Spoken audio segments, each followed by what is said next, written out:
Good evening, poets, translators, and poetry lovers. It is my pleasure to welcome you to this evening's book talk on In the Light of Shiva, Selected Poems of H.S. Shivaprakash, published by Red River with the support of the Raza Foundation. A very warm welcome to our poet, Professor H.S. Shivaprakash. Welcome also to Carlos Aguasaco, poet and professor of Latin American Cultural Studies at the City University of New York, and Professor Shweta Garg, poet, writer, and professor at Johns Hopkins University, USA. And a special welcome to Rati Saxena, poet, translator, and the founder and director of Kritya-Poetry, who has brought us together this evening. A warm welcome to everyone joining us from different parts of India and elsewhere. Thank you for being with us. Friends, In the Light of Shiva brings together a substantial selection from nearly 5 decades of H.S. Shivaprakash's poetry. Published by Red River with the support of Raza Foundation, the volume brings together poems from across his career and makes available to English readers a body of work that has been an important part of Kannada as well as Indian poetry for nearly half a century. This evening, we have conceived the book talk as a conversation around the poems from this volume. We have invited 3 poets to respond to the book in their own ways, followed by readings and a conversation with Professor Shivaprakash himself. I would like to begin by inviting Rati Saxena to say a few words of welcome. Rati ji.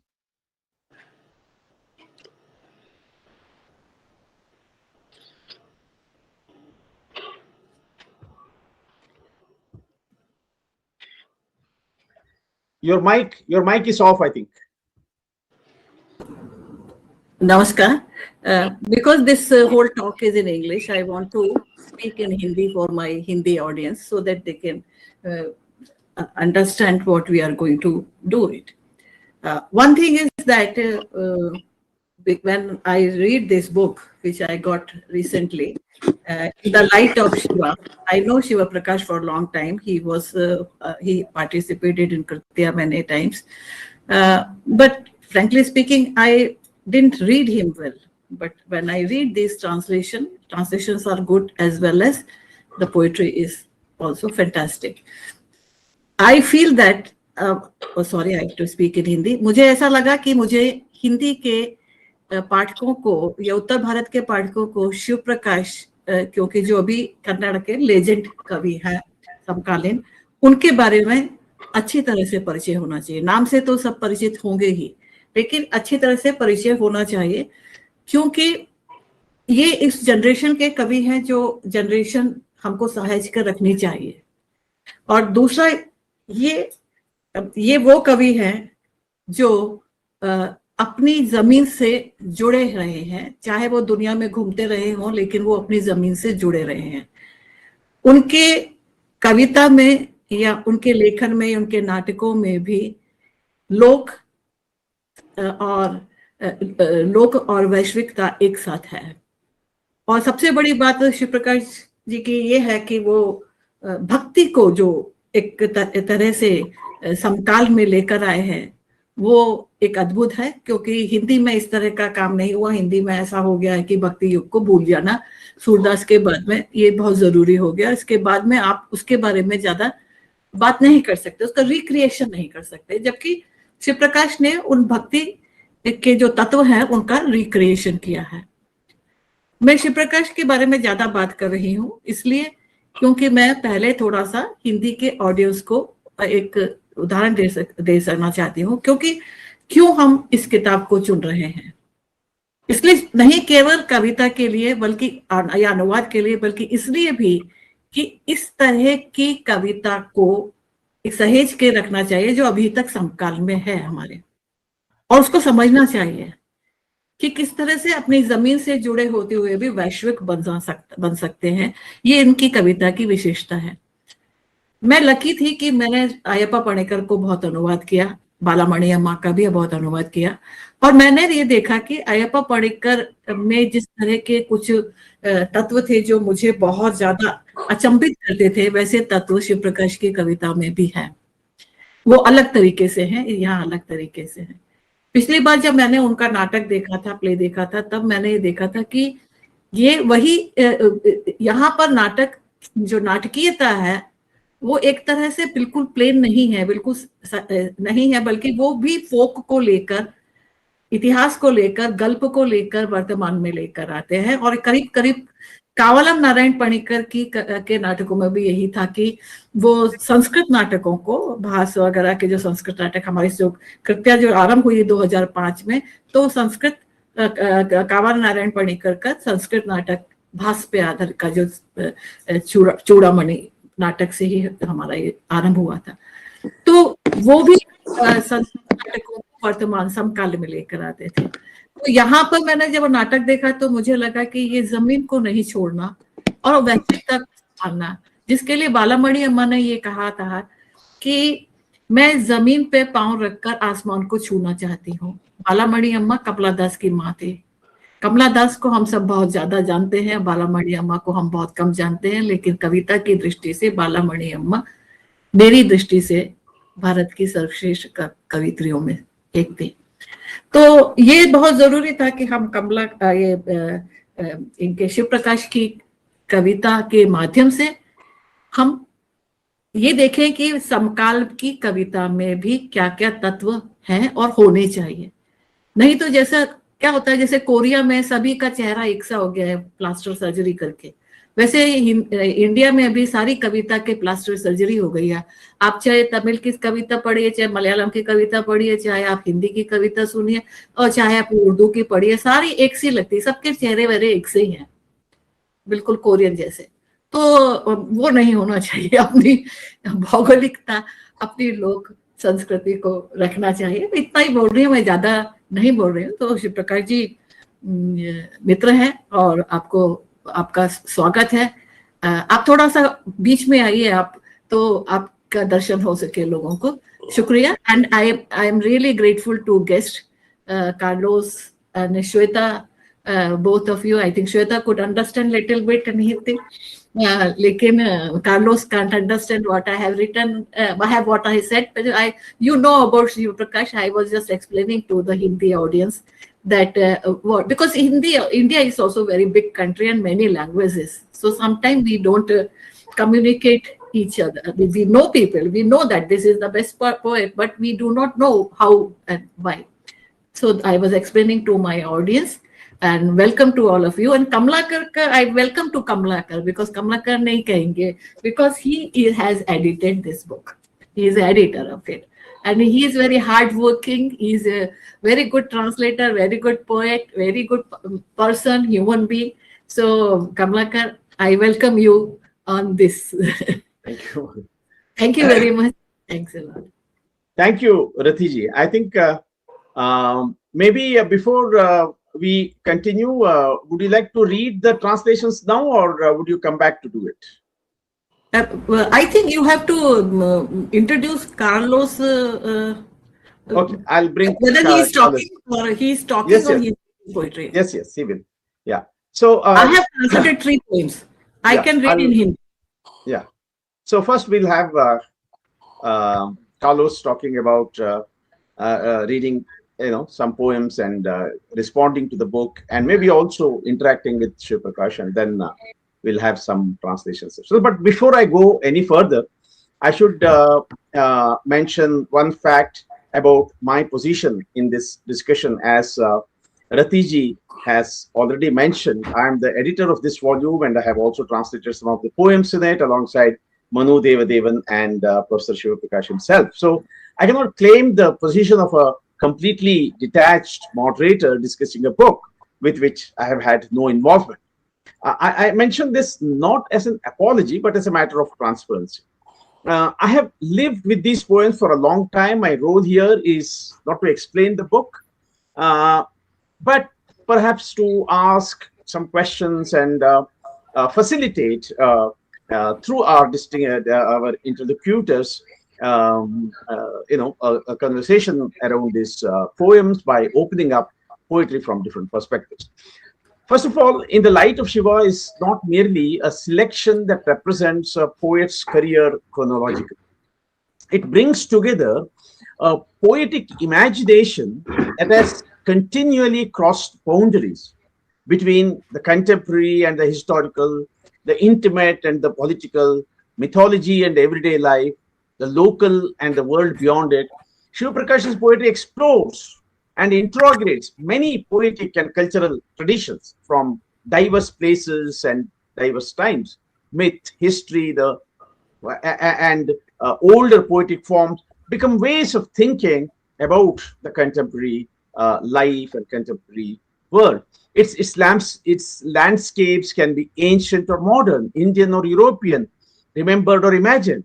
The poems travel across civilizations, languages, and histories, but they repeatedly turn to questions of human vulnerability, power, violence, love, memory, and the possibility of compassion.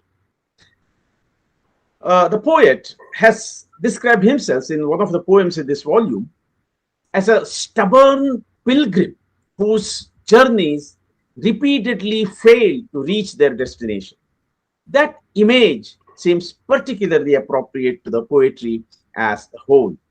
The journey matters as much as, or perhaps more than, arriving at a destination. So it is in this spirit that we would approach the book today, and I would like to now bring in our interlocutors. I'll begin with Carlos Aguasaco as a poet and scholar whose own work moves across languages and literary cultures. He's a professor of Latin American Cultural Studies at the City University of New York, and his poetry has itself traveled between Spanish and English. I remember Carlos especially from the Sangam poetry meet at Bellary a couple of years ago. I had the opportunity to listen to him and read his poetry at the time. Carlos, you are encountering Shivaprakash's poetry from a particularly interesting position. As a poet working across cultures, as a reader of poetry in translation, and as someone whose own poetry has been shaped by the experience of the city and of cultural crossings. I would like to invite you to respond to the book in whatever way seems most natural to you. You may also read some poems that you found particularly compelling, or maybe even ask questions to Professor Shivaprakash, for all of us to get to know his perspectives also better. So over to you, Carlos. Thank you so much for this kind invitation. Thank you for the opportunity to share this space and to honor the life and the work of my dear Shivaprakash. This is obviously a humbling exercise. Reading his work, it is my tradition when I read poetry collections that gather work across different stages in the poet's life, to read it backwards. So I begin with the last page, trying to deconstruct the poetic language of the author. And I did it a couple of times with this book. First, just looking for my friend, Shivaprakash is a friend of mine. I call him brother when I see him. I have traveled hundreds of miles just to hug him for a moment, just to give him a hug, because Shivaprakash is not only a distinguished scholar, is not only a distinguished poet, but he is also an exceptional human being. So his embrace is like a blessing. His presence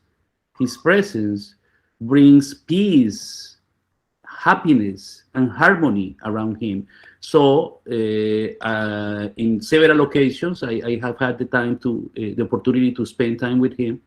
And for me, this is an honor. But a couple of clarifications before I move forward. I am distinguished and honored for this invitation. However, the space should have belonged to Rey Berroa. Rey Berroa, a distinguished poet that wrote one of the introductions to the work, is obviously closer to Shiva's level. You know, if there are levels in poetry, Shiva is right there, and I am right here, and I am sure that Rey Berroa is closer to him. So I want to endorse his reading. I believe really Rey Berroa's reading of the book and how he's trying to connect the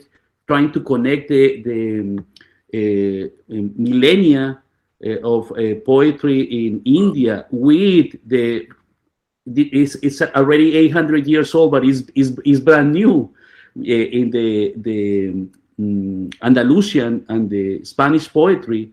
Converging them into the voice of Shiva was an inspiring reading towards the end of my readings, and it was appealing because when I reached that point in the book, remember that I am reading backwards.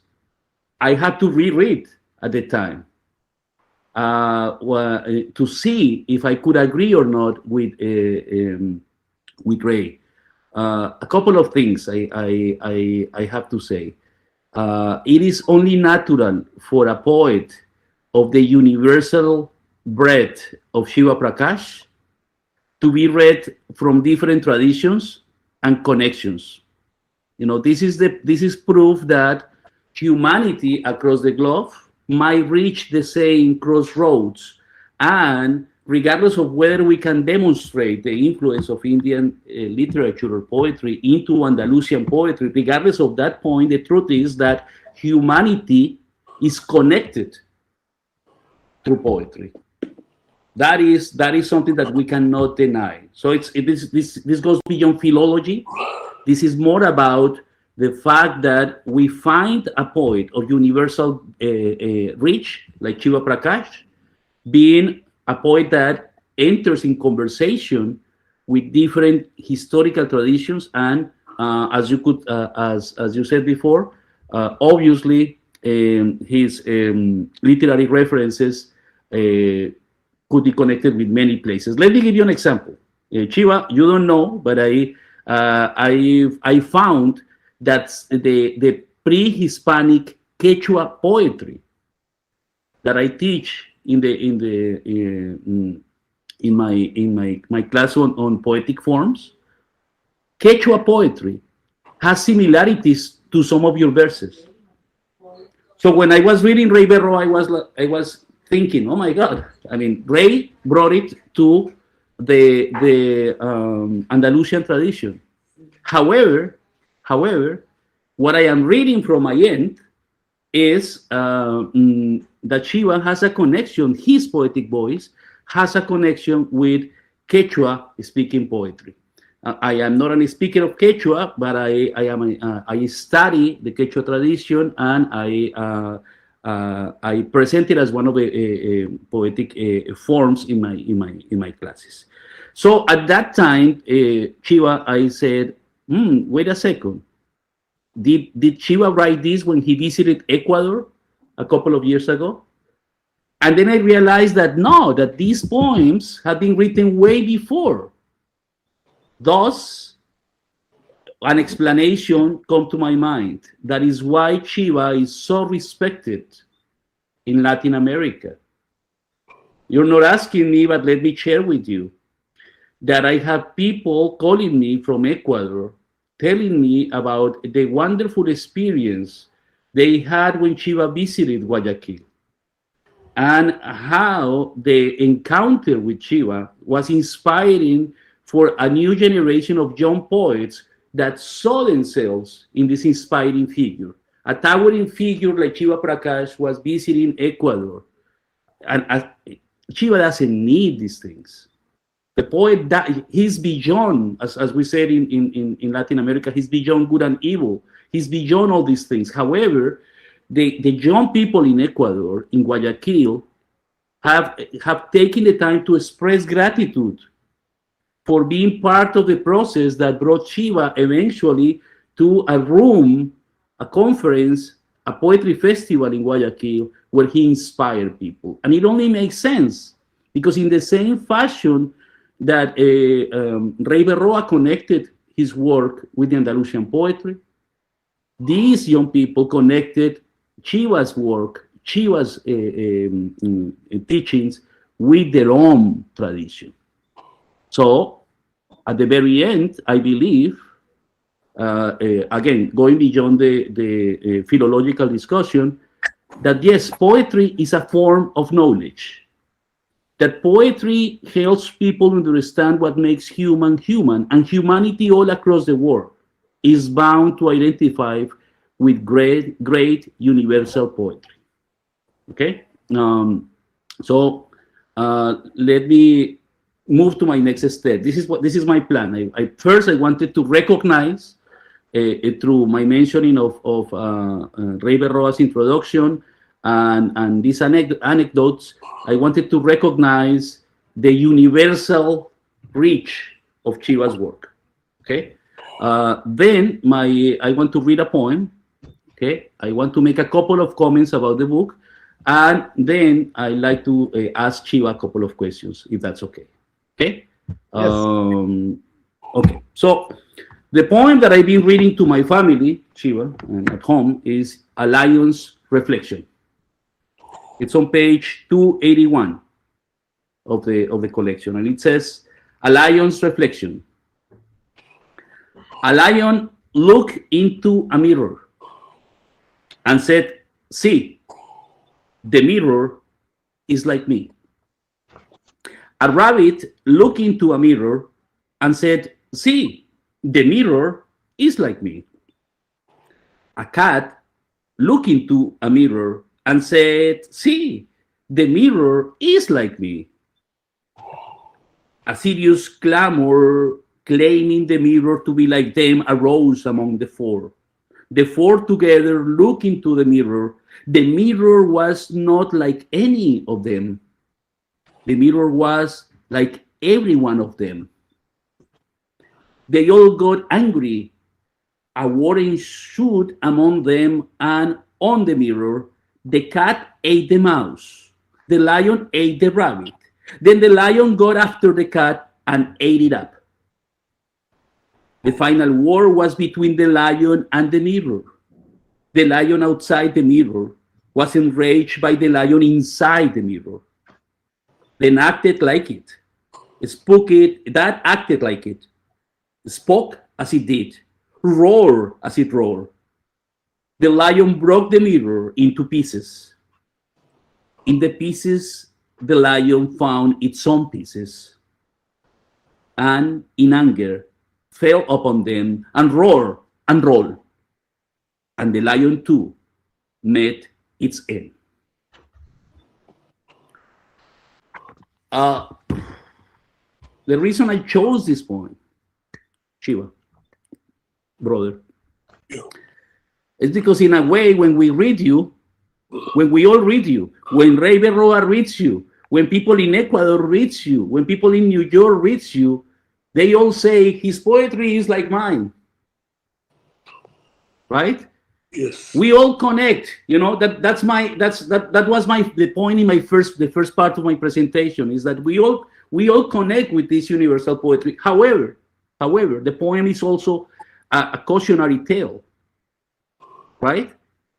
Of how, and I am really sad to say this, you know, because the same technology that is letting me participate in this conversation from New York City with you across the globe is the same, is part of the same economical system, right? The same quote unquote civilizing, a globalizing trend that is putting at risk diversity, richness, right? There was enough room in the mirror for the cat, for the lion, for the mouse, for the rabbit, right? The need to claim the mirror for themselves is what brings the destruction to this beautiful story about us finding reflection in each other. And that's why the poem is so powerful, Shiva, right? and it's powerful because it shows, you can go back and talk about mimesis and how poetry is a reflection of the universe. And I am really sad to say that in these times, what we need is to find another end for your poem. A poem where all the animals look into the mirror and realize that there is first room for everyone, that we are like each other, and we can also keep our own identity. However, the responsibility, the big responsibility comes at this time in the lion. Power brings great responsibility. Authority brings great responsibility. And the final destroyer is the most powerful one in your poem. But I don't want to bring this to a sad end, brother. I want to say that your poem shows how poetry, right, it reflects the history of society at large, but it forces us to also understand reality. And in his introduction, in one of the introductions in the book, someone talked about you being a material mysticism, which is amazing in this context, right? The wisdom of the mirror, the wisdom of the physical existence of these beings, and the need to find another solution is what this poetry collection brings to my mind all the time. Now, I wanted to share that part, and let's put it to the side for a moment and bring another topic, Shiva. Okay? You can do a complete transversal reading of the collection with one topic: the city. The city of cities. The poet in the city. If you look for the word city, it's mentioned hundreds of times. There is the city on top of the city, and then the other city. And as someone who have seen you in several cities, brother, because I've seen Shiva in Morocco, we've been in Romania, we've been in New York, in other places together. I'd like to ask you a couple of questions, if that's okay. Okay? Yeah, sure. Yes. Master, how many countries have you visited? Not many, maybe about 25, 26, 27, around that number of cities. 27. Yeah. 27, 27. All the continents? Is there a continent that you're missing? Talking about the countries all over the world I visited. In India, of course, I visited hundreds of cities, towns, and villages. Mm-hmm. But I have, since my childhood, for reasons which lie far below my conscious understanding, I felt a fascination for Latin America. Mm-hmm. And I was never able to travel to Latin America till I was 60 plus, 65 plus. Mm-hmm. So I had to wait for a long time. Mm-hmm. Like a dedicated lover waits for his beloved. I had to wait that long because traveling to Latin America is very expensive for us Indians. And Mm-hmm. I don't always depend on government funding for my travels. I used to spend my money on travel to my favorite places. So I'm excited and thrilled by the response I received in Latin American countries. This is like Costa Rica, and when I've been a couple of times. In fact, a volume of my poems has been published. You have a book there. You have a book published in one of your books was released in Costa Rica, right? And also El Salvador. And I've been to Ecuador, I've been to Mexico. So quite a few takes quite a few for an Indian to go to Mexico. I visited 2 times. And of course, I visited a lot of European cities and quite a few cities in the US and Canada. I've never been to Australia and New Zealand. I've not only visited city like New York, where Manhattan, which is very close to your university, is the acme of urban civilization. I've also been to reserve areas in Costa Rica. There's a place called Telemuca. And it's hard to believe that these 2 places coexist on the same continent, on the same planet. So it's the diversity of the world. And also, this is what makes me distrust this whole idea of linear history and linear geography. I think Antonio Paz, in one of his works, called this One Country Many Times. That's the title of one of his books, India. But I would say one world and many times. They coexist. And in this sense, I believe that poetry is the attempt to undermine the linearity of time and space, linearity of Judeo-Christian historicism, and its offshoots like liberalism and socialism. And this is what I'm trying to explore. And I am deeply involved, I'm steeped in our mystical traditions. Rati talked about devotion. It's not just devotion, mystical traditions all over the world. They unite us all. For example, when I was in Spain, I was asked to lecture about the poetry of Saint Francis of Assisi, a medieval Indian woman bhakti poet, Bhat. I discovered striking similarities and striking differences, as if they were talking to each other across time and place, agreeing sometimes, and only to disagree.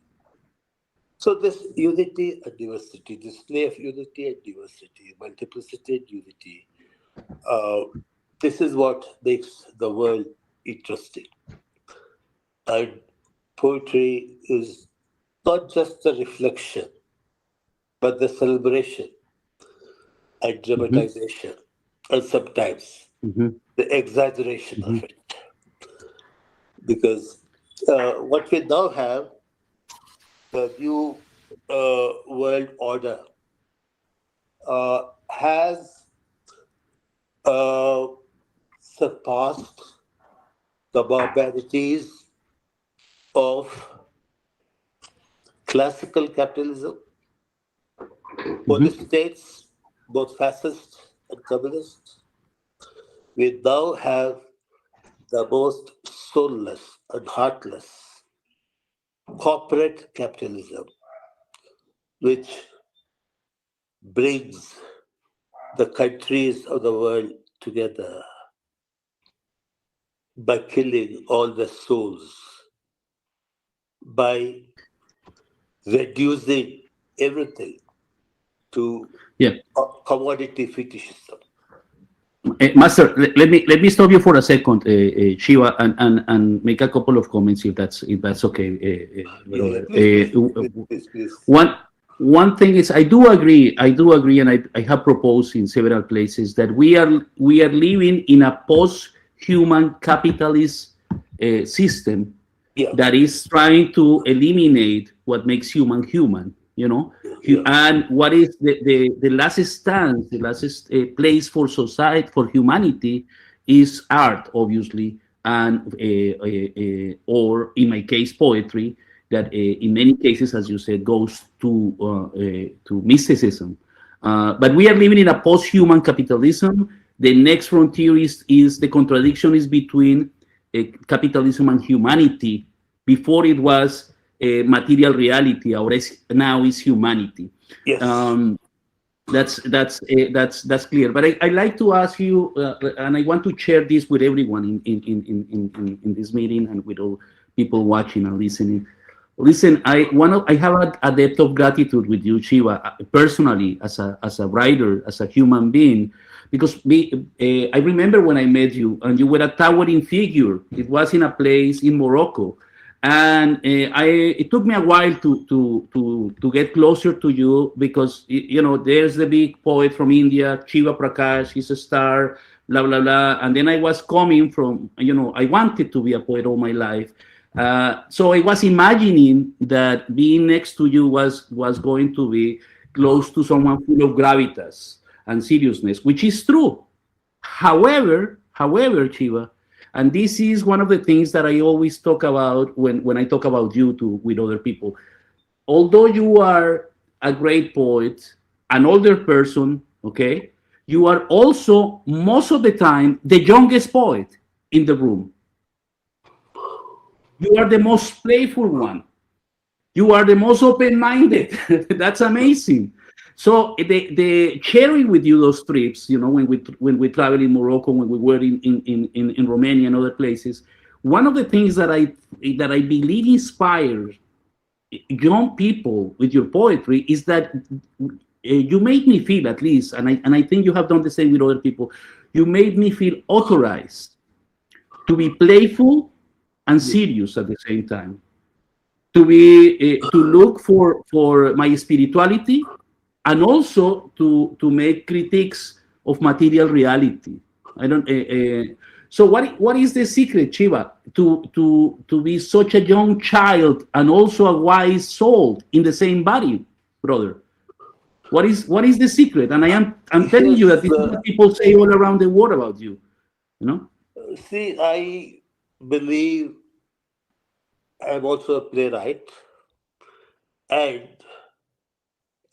in our mystical philosophies, play is the metaphor for the world. So, unless there's playfulness, it's not poetry. Poetry is for enjoyment. In Sanskrit, this is called rasa, savoring. We don't talk about reading poetry, interpreting poetry, but savoring, tasting poetry, enjoying poetry. So that is the secret of the best poetry of my country and the best poetry everywhere. When I read ancient Latin American poetry, Japanese haiku poetry, I find the same kind of playfulness. It's serious but playful at the same time. So it's like a Zen sage laughing Buddha. He's playful, but he's also the Buddha.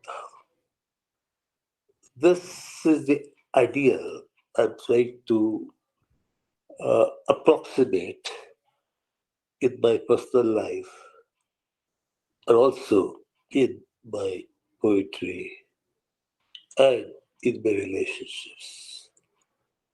Because after all, the world is evanescent. Must have read my poems about the ancient Latin American cities like Caral, Chile. They lost it for centuries. They're now ruins. But what could have been the experience of the people who lived there? So evanescence, the Buddha said, is the source of frustration. But I would say evanescence is the raison d'etre for celebration. The world is beautiful because it is evanescent. That's why it needs to be not celebrated. The scientists do it, the post-structuralists do it, but for us poets and playwrights to celebrate, to dance is the whirling dance of Sufis, the Belvi order of Sufis, Mhm. to which set the great Jalaluddin Rumi owed his allegiance. The form of communion is the kind of whirling dance. It's playful. And in India, we have this great image of Shiva as a dancer Shiva, Nataraja. Mhm. So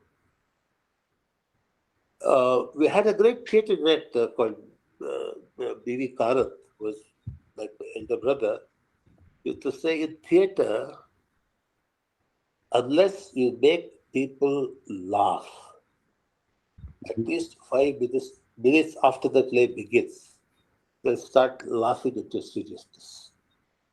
Mm. So I don't want to be that kind of poet or playwright. I want people to laugh, to savor, to enjoy, to celebrate. And I'd like to finish my intervention by expressing the gratitude of people around the world for your kindness and your humbleness, Shiva. I've seen you bare feet. I've seen you playing. I've seen you speaking, on deep topics. Every single time I've seen you, you have been yourself and you have been humble. In that way, you have inspired a generation of writers across the world. A young poet from Medellin just told me how grateful she is for the big role you have played in her career. That's but one example, and there are many invisible miracles. But in a personal level, Shiva, I want to express my gratitude because you remind me, or you let me see, or you made me realize, dear poet, that I could be both. I could one day become a wise professor and a young poet at the same time. That I could keep my mind open to new sounds, new musics.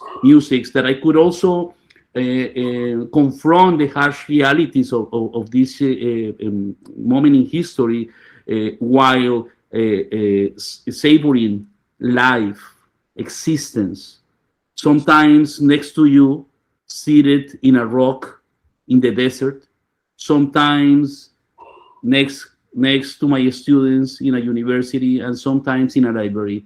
Every single time I have carried, since I met you, the permission that you, without saying a word, gave me to be myself all the time and to be a Thank you. childlike poet that is open to learn more and more from you and every single human being, every single being in the planet. With my gratitude, Shivaprakash, I hope to see you soon, dear brother. It's great to see that people recognize your work all over the place. I bring you the greetings from all our friends that are traveling now, and I hope to see you soon. I'd just like to add a footnote to this conversation between us. I'm extremely thankful to you for organizing my reading in the room where my favorite Garcia poet, Lorca. Ron Loca, had lived when he was in New York, when he wrote his The Poet in New York, I And, know exactly. Yeah, yeah. Mhm. and that is I could see how troubled Lorca was about the city, how Mhm. troubled he was about the years. He lived there for 6 or 7 years, he never learnt a word of English. So I Mhm. wanted to connect it with that ambience of Lorca's, Mhm. of that phase of Lorca's life, which was possible because of you. It was, I would call it a coincidence. I would like to call it a kind of miracle. Thank you. And I have to add another note. Okay, I have the honor of bringing you to read poetry in two historical places. One of them is Walt Whitman's Yes, birthplace. yes, yes, In the house where Walt Whitman was born, you read your yes. poems, and then in the same place where Garcia Lorca used to read his poetry while in New York, you Yeah, read his poetry. And you should know that a couple of months ago, I was walking by the place in Manhattan, and someone was walking with me, a couple of colleagues, and I was telling them, because they are not, they don't know much about poetry. I told them, in that place, in that building, Garcia Lorca used to read his poetry, and then another friend who was there for your reading said, "And Shiva-Prakash." oh, thank you so much. Thank you, Carlos. Thank you, Carlos. Thank you. A wonderful journey into the world of Shiva Prakash's poetry, into this book, and into this unlimited world of Shiva Prakash as a poet of the world. Thank you so much for your insights into his poetry, your insights into Shiva Prakash, the man. So, one of the things that emerged from your responses, I feel, is that a poet can travel without becoming culturally anonymous. He can carry his particular history and literary memory with him while also entering another reader's world. So lovely. Thank you so much. Let me now invite Shweta to respond. Shweta Garg is a poet, writer, and teacher at Johns Hopkins University. Her own work and scholarship engage with questions of literature, culture, gender, and representation. Shweta, I would like to invite you to respond to In the Light of Shiva from your own perspective as a poet and reader. You may also read some poems if you wish that you would particularly like us to hear, or you can also, engage in a conversation with Shivaprakash. Kamalakar, incidentally, Shweta was my student in JW. Oh, lovely. Over to you, Shweta. So you took my first line. So thank you so much thank you so much, Professor Bhat and Rati ji, for organizing this. And I would like to connect what Rati ji said and what Carlos said. You both come from very different vantage points, and yet you had similar sort of undertones about your readings of Sir, and I'll continue to call Shivaprakash Sir, and in this context he is the Sir. Okay, so Ratiji spoke about Vaishvikta, which is of course translation for universality, which Carlos spoke about, and how I was thinking that when you read Sir's work, how personal it is, how idiosyncratic and authentic, like the rabbit, the rat, the cat and lion in his own distinct way, how personal. And yet, even if you don't live in the narrative world, what Professor Shivaprakash weaves around him, you still feel connected to it. So you can be a poet from Latin America, and I do know, even before today's conversation, Carlos, that Sir has a presence in Latin America, and then so many other cultures also. And this is perhaps the kind of poetry which translators would question, and translators perhaps would grapple with the gravitas of bringing a culture to another culture. And yet, I think with his perspective, with his uniqueness and his authenticity, it somehow manages to translate itself. Thank you so much, Professor Bhatt, for sharing in the light of Shiva, not just with me, but the world, because the light of Shiva dazzled me as a reader. And here it's important for me to create my own vantage point because you all have different. So I am a Kannada speaker, but Kannada comes to me in an oral tradition. So I call myself unlettered in Kannada language. So I can understand Kannada, if somebody's reading out. And here, the only way I could access Sir's poetry is through English translation. And yet, when I think the first time I read Sir's work, I, of course, was a student, a master's in JNU. I did one of the courses, theater courses with Sir, and that changed the way I understand theater and drama, but also the way I understand word. And it happened through his own writing. And one of the plays, Sir, if you remember, was Sati. So every discourse about Sati since then is very close to my heart. I remember telling Sir, and it's possible you may have forgotten, I felt Sir spoke about rasa right now, and I felt that Sir's writing has it's all imbued with Veera Rasa, Raudra, there is Raudra in it. And at the same time, the playfulness that Carlos spoke about, so there is that. And at the same time, there is Shringara also, such delicate beauty. And somehow he seems to, in so many sort of, almost self-consciously, infuse that in his verses. I don't know how conscious or how aware he is, or it just comes naturally to him. So when I read this book, I read through it, and I read through it linearly, Carlos, not the opposite way, but I believe that's a brilliant idea too. So I was looking at different volumes from which this poetry, this volume was fed on. But then I was sort of asking myself that, are these really different volumes? Are these really different poems? Or is it just one long epic poem with multiple helix, countless entry points into Sir's poetic corpus? So in that sense, I think I'm again very grateful to Professor Bhat for bringing this volume to readers like me, and also readers who, as Saxena ji said, that who are new to Professor Shiva-Prakash's work. This will be a great entry point for them to get into Sir's work. As I said before, there is a rhythm in Sir's work. It has its own distinct energy, personal, yet it is transcendental. And here I have to talk about Sir's theater. And as somebody who studied his theater, played parts in it, in Sir's theater, as well as in his poetry, there is no posing, there is no posturing, but there is being and there is becoming. So Sir doesn't assume a role, but he lives as a mystic minstrel, a dasaya, a vachanakara, a Homeric bard, if you will, and even the now abused word bhakta.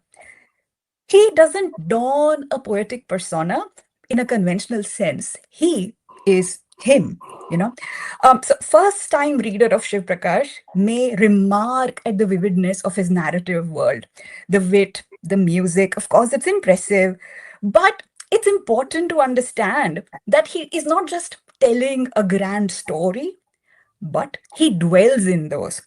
And he doesn't visit that realm, the realm of the past, like you and I would visit a museum looking at past works, past stories, and artifacts. He doesn't do that. He lives in the world, he breathes that world like a living language, like a living world. And I think that's where it's distinct. And that's probably why, even if you're a reader, who doesn't understand Kannada or from a very different cultural context, I think that's the reason, because he lives it, it becomes translatable across cultures and time. He bears witness to Buddha speaking to Angulimal, one of the poetry. He is drenched in the water of Indrani. He's there while Tuka's Abhangas refuse to drown. He shares the shame and fury of Caliban against his colonizer. Like we all have his fury, and Shivaprakash has that too. And he is distraught by the journey of Odysseus. He, by the way, becomes one with Shiva, the way Shiva becomes one with Sati and Parvati. The poetic self in his narrative poetry, it dissolves the self. So there is the self, and yet there is this striving to dissolve, to disappear. into something else, something larger. It transcends the self. And I think that's the beauty of Sir's work. But then there are other poems where the self emerges. So even though at some level you want to effuse, yourself, there are other poems where it's just you. And that persona, that person is full of vulnerabilities, full of self-awareness, like the first poem that Professor Bhat brought out, that, this awareness of being a particular poet, being aware that, okay, all these journeys do not reach the destination. So this is a person who has desires, small desires, big desires. And I think being aware of that makes him this mystic minstrel who is also so human, right? And that's the beauty of many of his poems. So I think another passing refrain in his writings, and especially in this book, is this man visiting cities of the world. Because I think later on in his own words, he talks to Professor Bhatt that because he isn't Rembrandt, he isn't so wise, and he needs to figure out the world by viewing the world. So, so you see him in his journeys, his sojourns. He's counseling friends in his journey. He makes pit stops, make connection, changes life. He's also sharing his yearning for love. I'm talking about vulnerability. This is it, right? So this is a poet who's young at heart. He's yearning for love, fearing loss, going through heartbreaks. And Sir said something about, effluence, that the fact that everything is so transient, it makes it perhaps more beautiful. So he's painfully aware the transience of love, the fact that there is a lover in the first part of the book, and he pleads that lover, do not get into the market, so that's the refrain in the poem. In the poem, I think, I will just be back. And then in other one, which is actually one of my favorite, two imagined encounters between Shivaprakash and Professor Jamakandi. Sir, we've had conversations like that at different phases of my life. You were Professor Jamakandi to me, and maybe many like me, asking us to stop with our futile quests for love, for fame, for I don't know, career. So you acted, you been there, but perhaps I wasn't as yeah, I think I wasn't as humble as you were with that advice which was bestowed upon me. I resisted that advice. Maybe I still do, but I'm grateful for that nonetheless. So that's one of my favorite poetry. The other thing which I see Shivaprakash doing is not only like yearning after love, but also deep sense of mourning. Okay, and yearning and mourning are not very different here. His mourning becomes somehow Shiva's mourning for Sati, but also mourning for human condition. His compassion. I mean, and that mourning could happen because at some level there is such compassion. He uses the word father and mother in to describe one figure, and I feel the same sort of androgyny in his writing sometimes. Like he kind of touches the brow of a weary city like a mother would. He talks to a fellow like a father would. So there is this androgyny, this parenthood with him wherever he travels.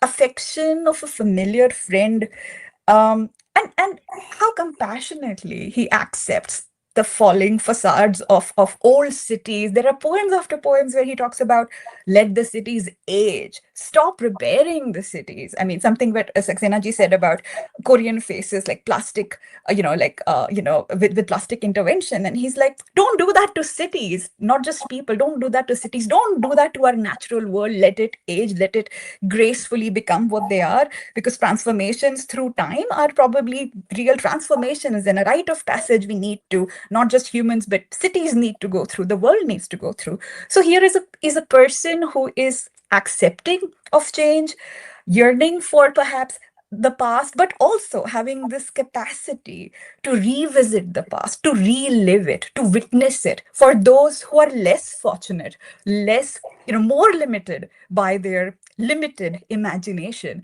So you do that for us. You take us sometimes with you. Sometimes you give us a glimpse of your journey. Journeys outside and journeys inside.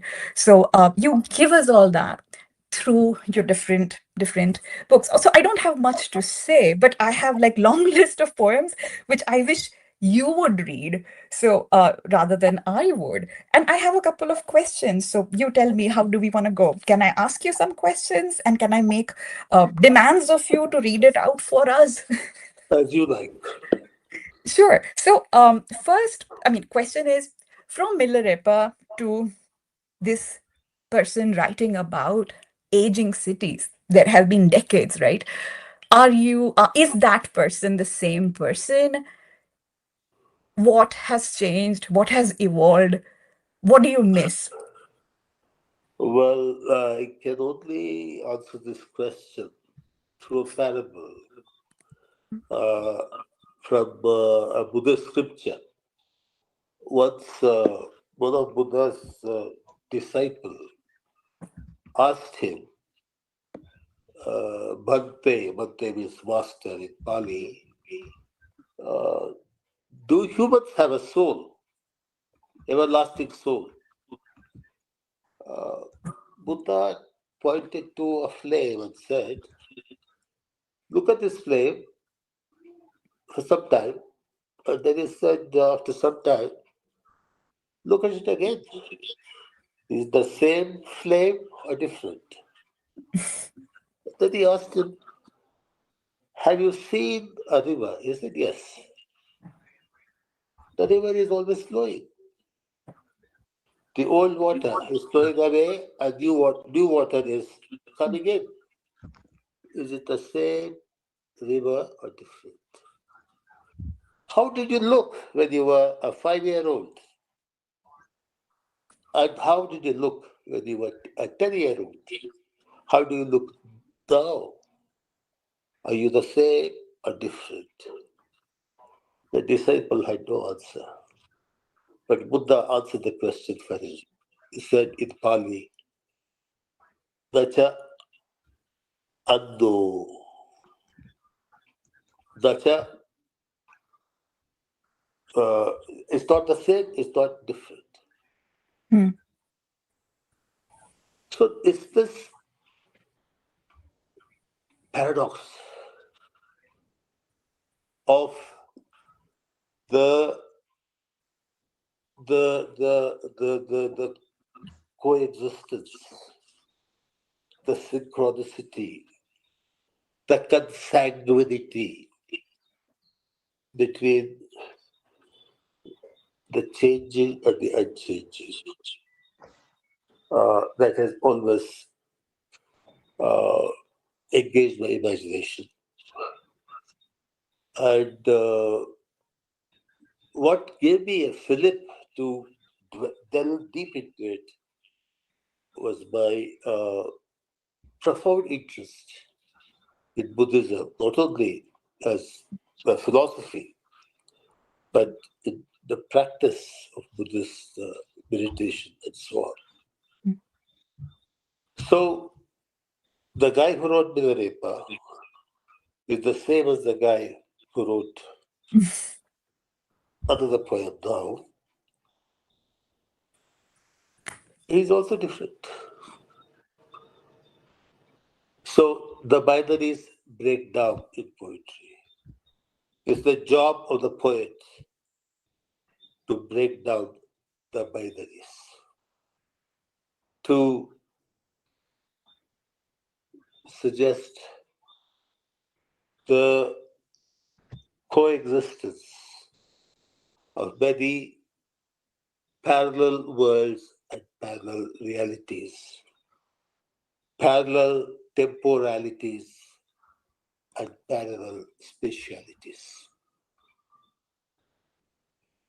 That's how a poem written 2000 years ago becomes present to us now.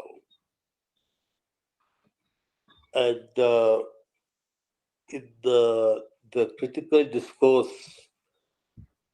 where I live, people talk about the significance of contemporaneity of poetry. I don't believe in contemporaneity. I believe in the present. That's why Aeschylus is more present to me than some contemporary Kannada playwright or an English playwright. Because imagination is a travel, a journey, a voyage across different temporalities, different spatialities, and also between different avasthas, states of awareness, wakefulness, dream, dream within dream. I also have many poems about dreams within dreams, and sleep, life, and death, and reincarnation in this sense.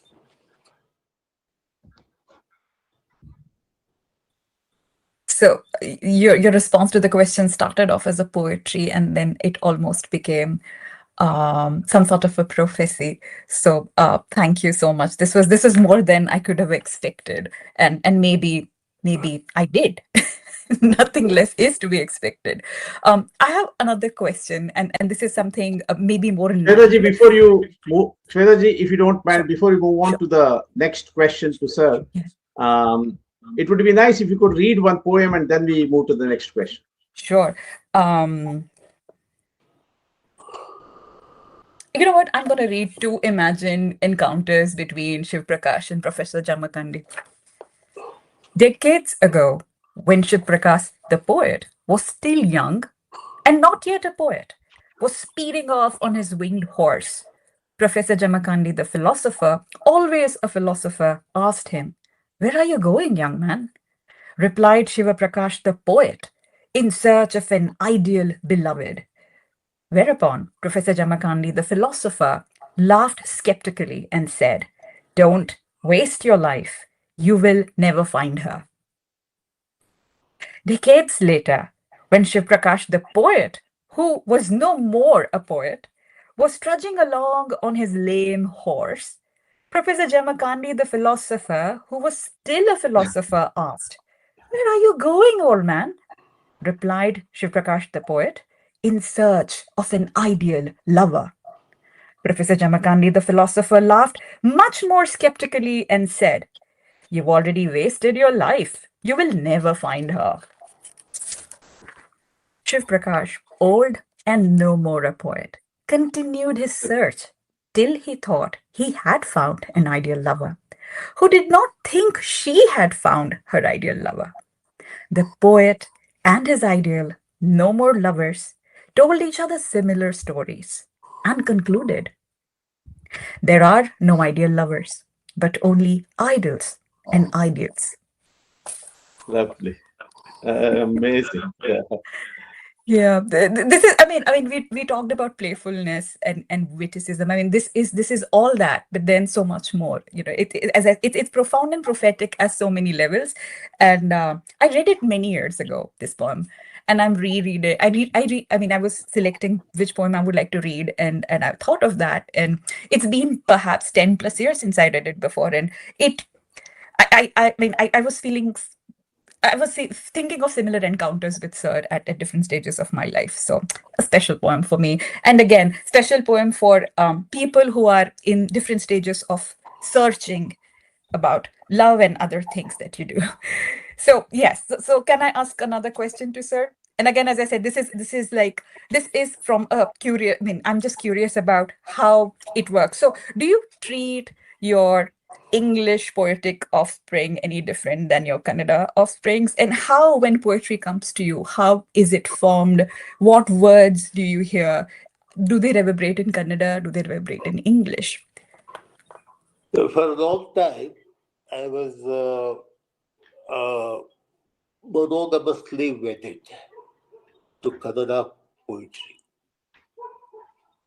Then after some time, I found some poems composing themselves in my mind, in spite of myself, in English.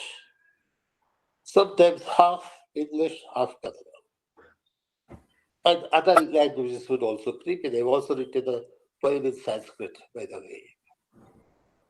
And then I discovered both my Kannada poetry and English poetry are the translations of another language, the language of my dreams.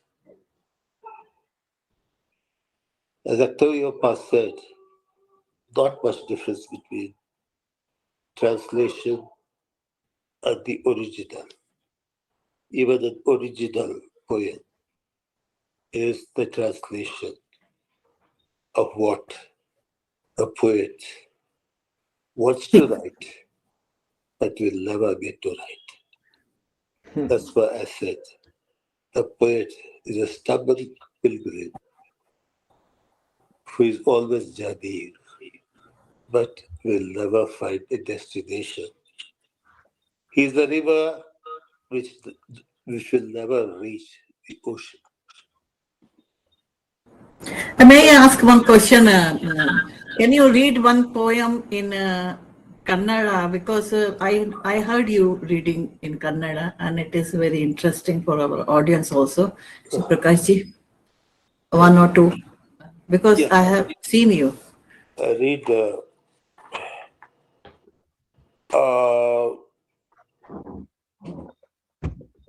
better I read some short poems in Kannada. Just a moment, give me time. Let me make selection. Okay, let me read this.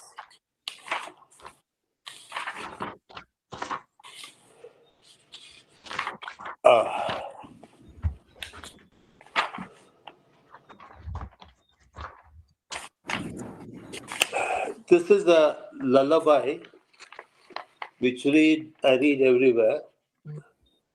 When I went to a small town in El Salvador, I read it in a school. I had no translation. I Google translated it and asked a Chilean poet, composer who was with us to read it out. And there were about 500 children. The way they responded to it was so thrilling, after they finished reading this poem, there was a long queue of school kids waiting for the autograph. And I felt so great then. I'll first give you the gist of this poem in English.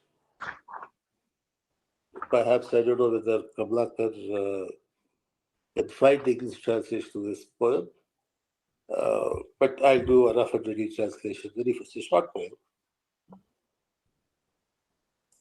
Sleep, my daughter, sleep. Like the cloud on the lap of the sky.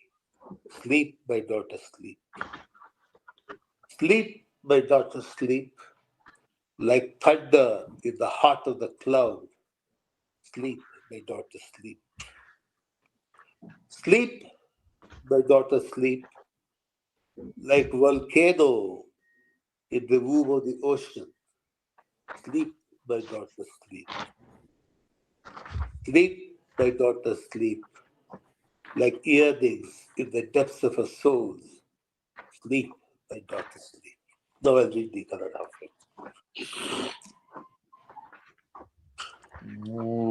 Malagawa, Yowa, Malagawa, Malagawa, Malagawa.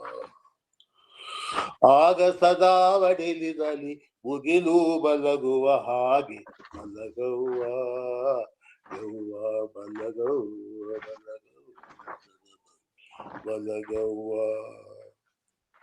ಮುಗಿಲಿನ ಎದೆಯಲ್ಲಿ ಸಿಡಿಲು ಮಲಗುವ ಹಾಗೆ ಮಲಗವ್ವ ಯವ್ವ ಮಲಗವ್ವ ಮಲಗವ್ವ ಮಲಗವ್ವ ಕಡಲ ಹೆಬ್ಬಿಸಿರಲ್ಲಿ ಕಿಚ್ಚು ಮಲಗುವ ಹಾಗೆ ಮಲಗವ್ವ ಯವ್ವ ಮಲಗವ್ವ ಮಲಗವ್ವ ಮಲಗವ್ವ ಅಂತರಾಳಗಳಲ್ಲಿ ಬಯಕೆ ಮಲಗುವ ಹಾಗೆ ಮಲಗವ್ವ ಯವ್ವ ಮಲಗವ್ವ ಮಲಗವ್ವ ಚೂ ಚೂ ಚೂ ಚೂ ಚೂ ಚೂ ಮಲಗವ್ವ ಯವ್ವ ಮಲಗವ್ವ ಮಲಗವ್ವ ಮಲಗವ್ವ. This is what I done in another short poem, which is from one of my plays. This is the concluding prayer of the play, which is my adaptation of Kalidas's Malavika. It's called Malavika. It's called the actor's prayer, letter of Rati. I'll give you a rough and ready translation of it. Please bless us that even after a lot of dancing, our ankles don't get exhausted. So that even after a lot of singing, our voices don't die down. Even after a lot of painting, our brushes will not wear out. Even after many separations, lovers reunite. So that we get liberation through attachment. So that our heart doesn't lose hope in victory or defeat. Please bless us so that we imitate you who are inside us like a flower in the bud. You who spread the world like a peacock feather and dance. You, the dancer king, the Raja of the Hall of Consciousness. You, the spouse of the goddess of consciousness, Chichakti. ಕುಡಿದು ಹೆಜ್ಜೆಗಳು ದಡಿದು ಹೋಗದ ಹಾಗೆ ತುಲಿದು ಗೀತ ನಡಗಿ ಹೋಗದ ಹಾಗೆ ರಚಿಸಿ ಕುಚ್ಚಗಳು ತವೆದು ಹೋಗದ ಹಾಗೆ ಬಿರಿದು ಪ್ರಣಯಗಳು ಮರಳಿ ಕೂಡುವ ಹಾಗೆ ಭುಕ್ತಿಯನ್ನೇ ಭುಕ್ತಿಸಿ ಗಳಿಸಿಕೊಳ್ಳುವ ಹಾಗೆ ಗೆಲುವು ಸೋಲಲಿ ಜೀವ ಅಯತಪ್ಪದ ಹಾಗೆ ಅನುಗ್ರಹಿಸು ನಾವು ನಿನ್ನನುಕರಿಸುವಂತೆ ನೆನೆಯೊಳಗೆ ಹೂವಂತೆ ನಮ್ಮಲ್ಲಡಗಿರುವನೇ ಗರಿಗೆ ದರಿ ನವಿಲಂತೆ ಲೋಕವಾಳುವನೇ ಚಿತ್ಸಭಾದತ್ತಕದ ನಟರಾಜನೇ ಚಿತ್ಶಕ್ತಿ Sridevi ಜೊತೆಗಾರನೇ ಚಿತ್ಸಭಾದತ್ತಕದ ನಟರಾಜನೇ ಚಿಚ್ಚಿತ್ತು Sridevi ಜೊತೆಗಾರನೇ.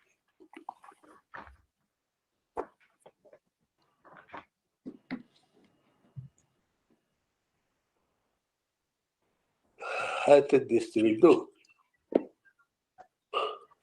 So the first poem that you read, the lullaby, that was also a version of that was used in our Karnabhara, Manipuri Karnabhara production, if you remember. So that was the ending, Yes, the ending of the play. Yes. That poem has traveled all over the world. And whenever I read it, people of all ages resonate with it. And once I was reading this in that famous bookshop in Iowa City, when I was in the Iowa International Writers Program in the 2000, when I was singing this, I was tapping the floor with my feet. And one of the girls were listening to, the listeners asked me, why were you doing that? Suddenly it occurred to me, I hadn't thought about it. I said, what do you mean by meter in poetry? She said, feet. So that's where poetry begins. You tap the earth with your feet. That's the fundamental unit of measurement in poetry.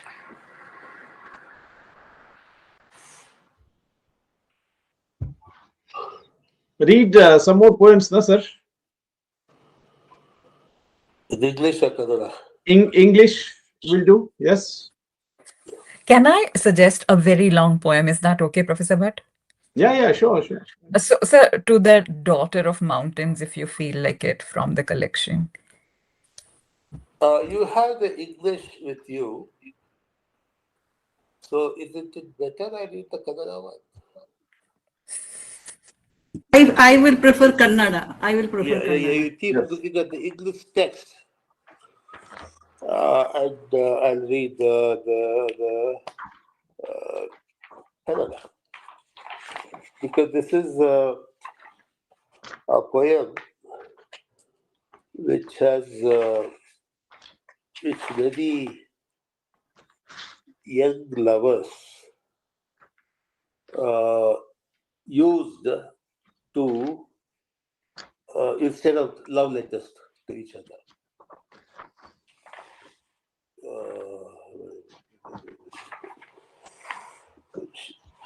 See, I've written so much, that I sometimes find it difficult to locate this.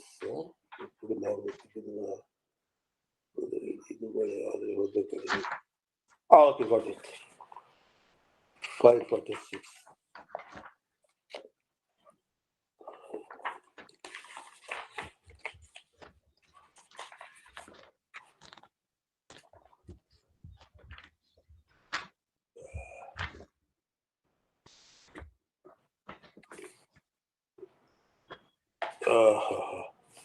A.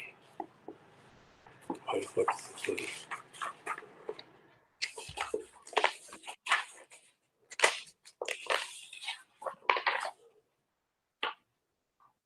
Okay, got it. This is my collected book of poems, about 800 pages. I've written 200 more pages after this.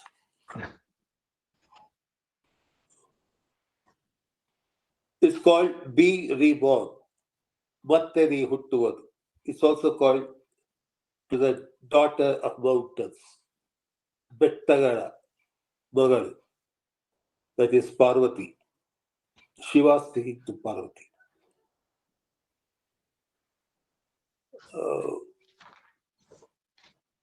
See, as you know, the story goes, PG, that Sati sacrificed herself in the Daksha's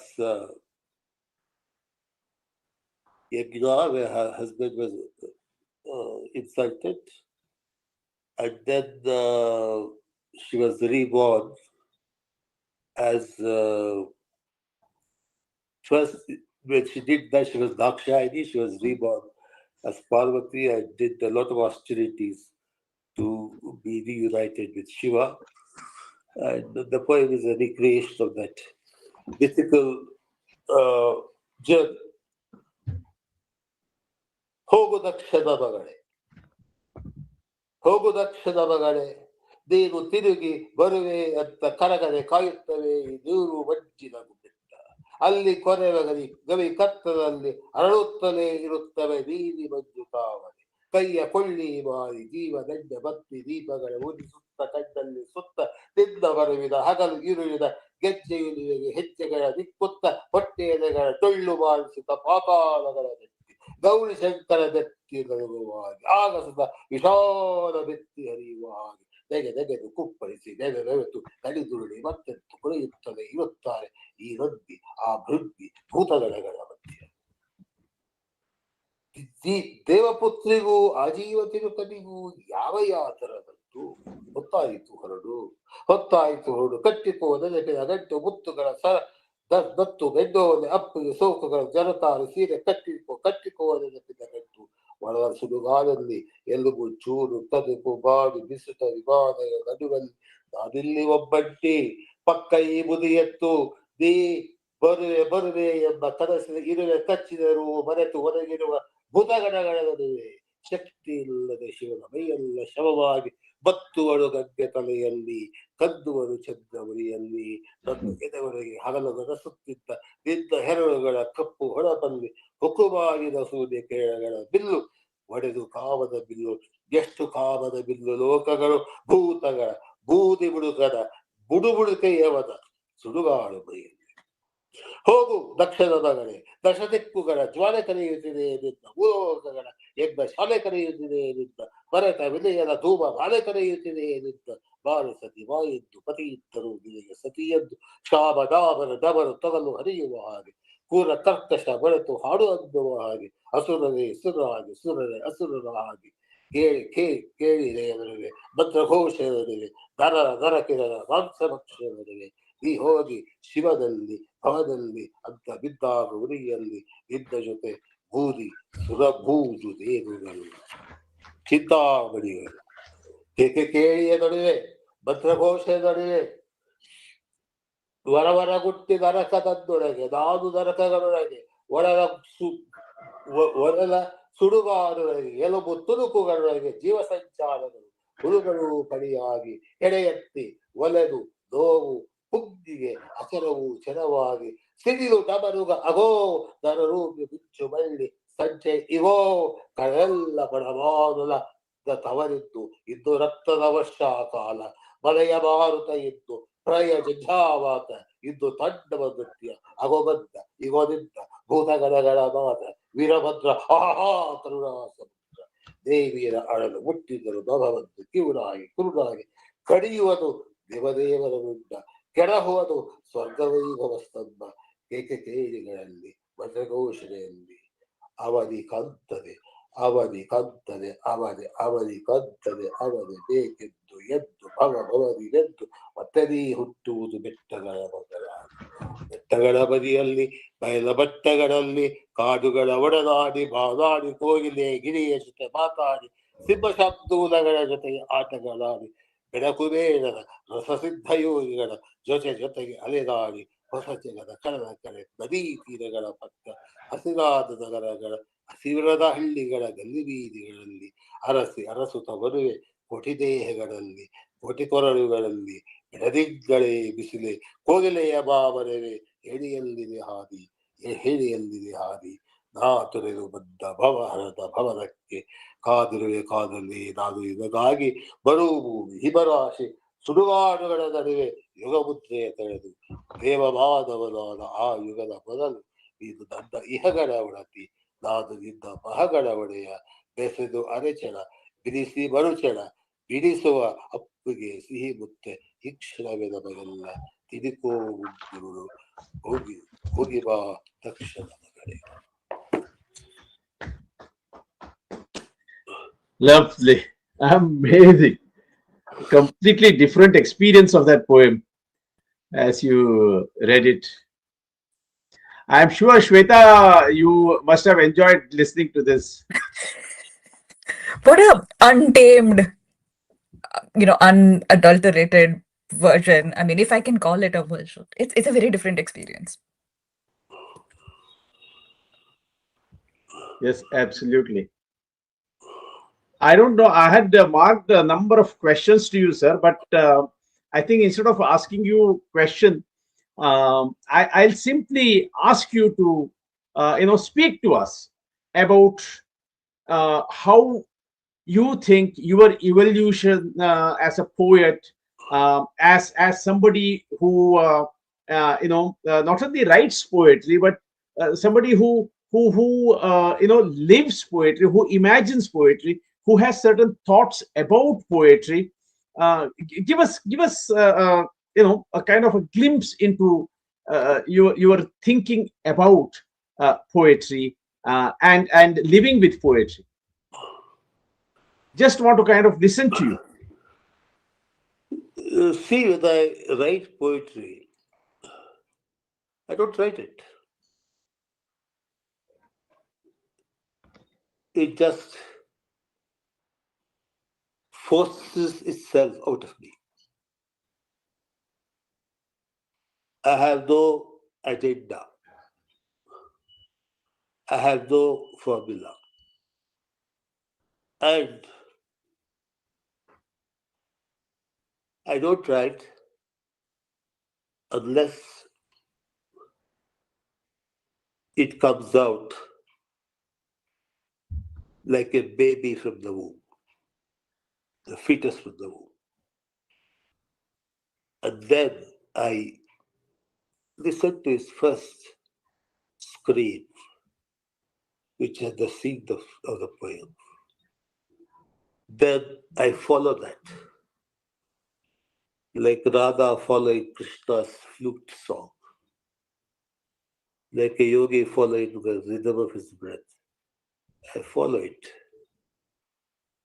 through words which come spontaneously. And I discover there are echoes of the poems I have not read, remember having read in this life. Maybe poems I've read in some past life. Maybe poems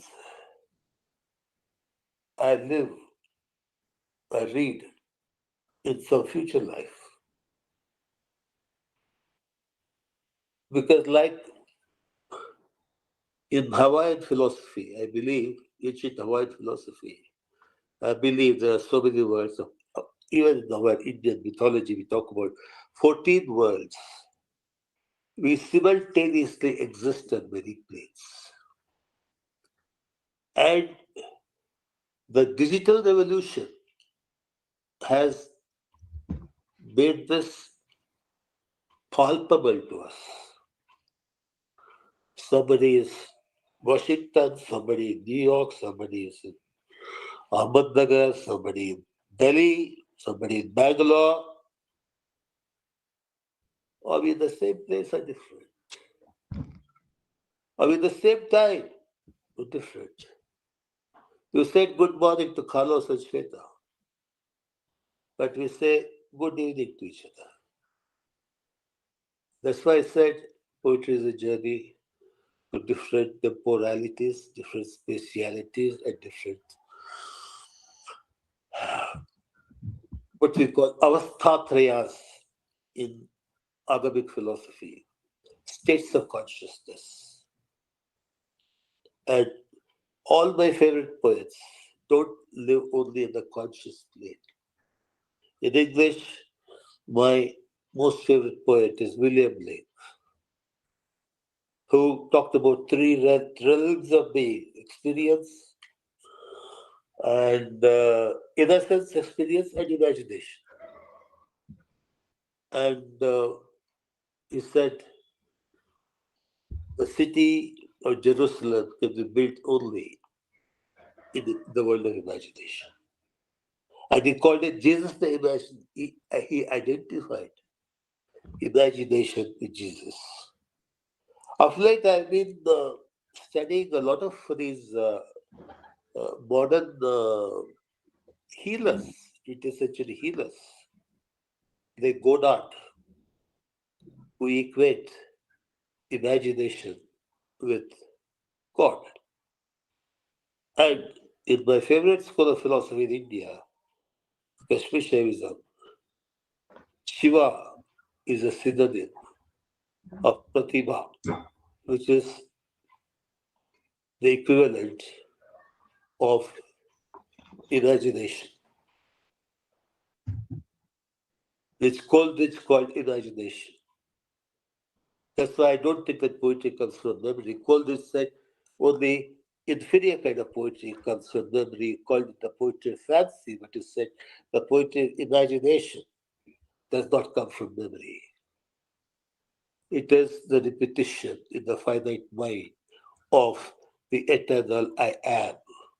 I am is the name of God in the Old Testament.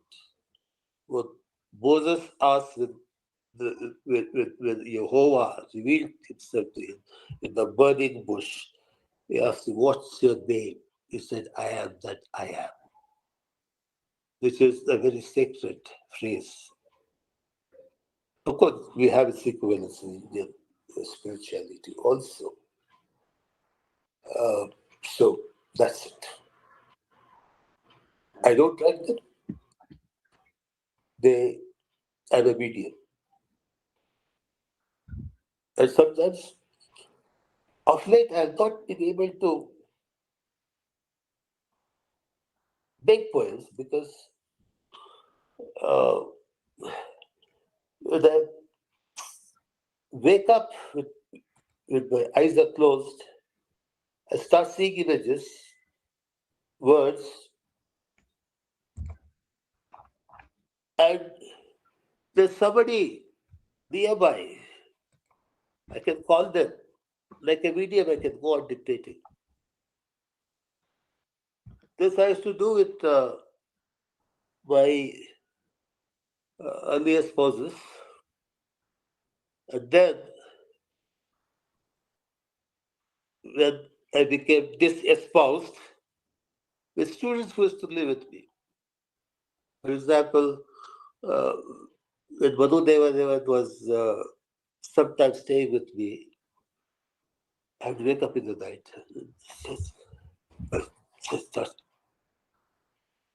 reciting the poem, would write it down.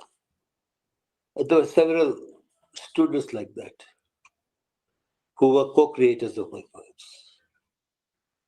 So my process is very different. And for a long time, I never made this public because I entered the world of poetry in the age of what I call Kannada pseudo-modernism, which was not modernist enough. I attacked Kannada modernism in those days because it was modern.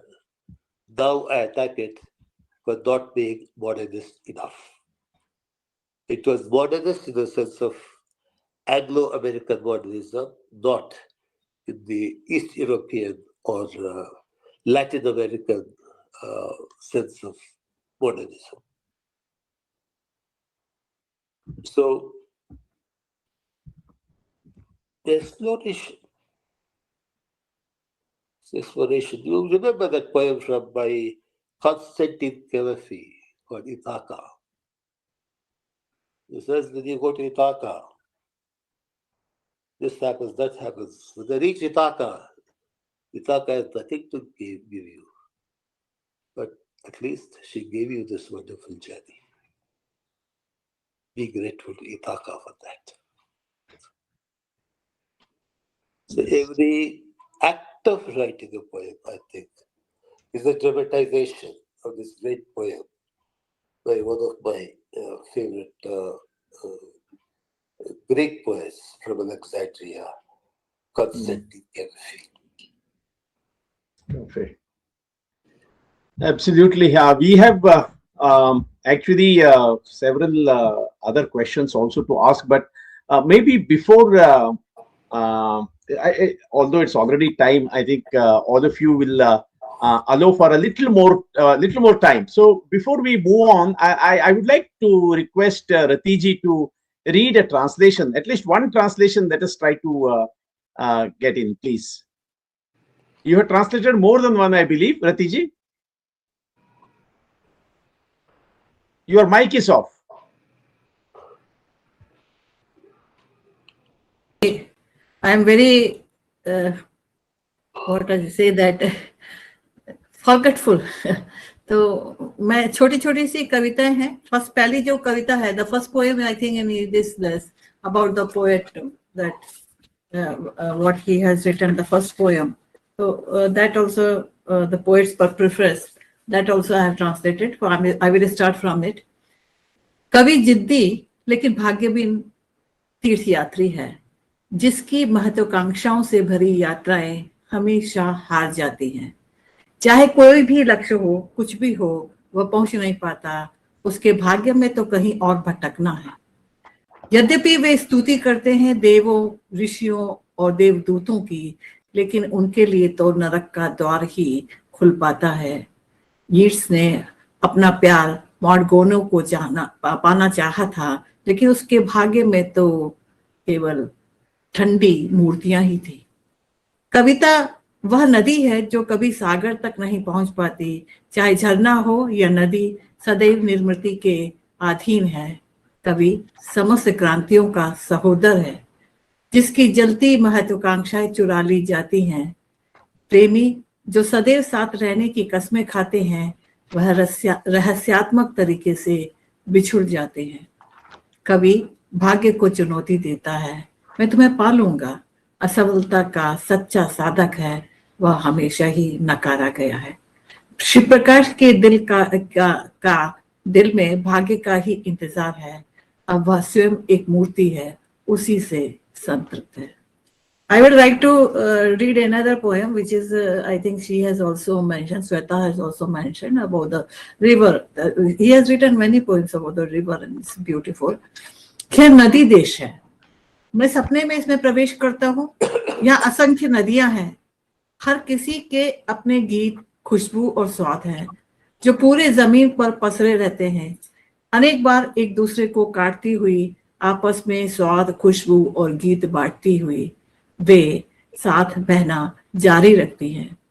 उनमें मुड़ाव है नृत्यांगना के मार्ग के सरीखे, सदैव ही वह जल नृत्य. लेकिन मैं अचंभित हूँ, वे कब सागर तक पहुंचेंगी, अपने लक्ष्य तक. वे जल गीत में जवाब देती हैं, हम मीठे जल में बहती हैं, सागर के लिए पूर्ण उपयुक्त हैं, और नमकीन समंदर हमारा लक्ष्य ही नहीं.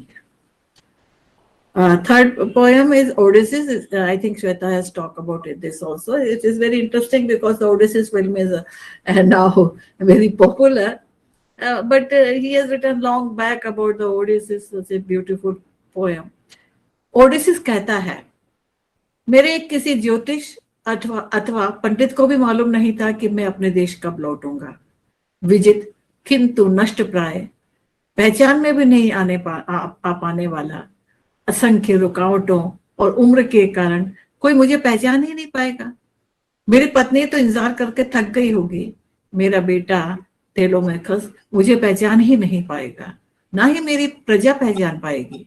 हालांकि मैं कोशिश करूंगा कि उनको समझाऊं कि मैं ही महान ओडिसिस हूँ, जिसने अनदेखे ट्रॉय को ध्वस्त किया. उनमें से शायद कोई विश्वास भी नहीं कर पाएगा, सिवाय उस धाय के जिसने मुझे बचपन में दूध पिलाया था. अपनी जीर्णता के बावजूद भी मैं ये जानता हूँ, यह सब कैसे होगा. बस मेरा प्रिय देश इथाका रहे जब मैं वापस लौटूं. हो सकता है शायद वह भी ना रहे, मैं वापस आऊंगा. So these three poems I have translated. I want to translate more if time permit and my health permit. I will translate more of your poems. Thank you very much. Thank you, Rati. Thank you. Thank you, Rati ji. We have come to the end of this day's conversation. I believe we are already 15 minutes beyond our planned limit.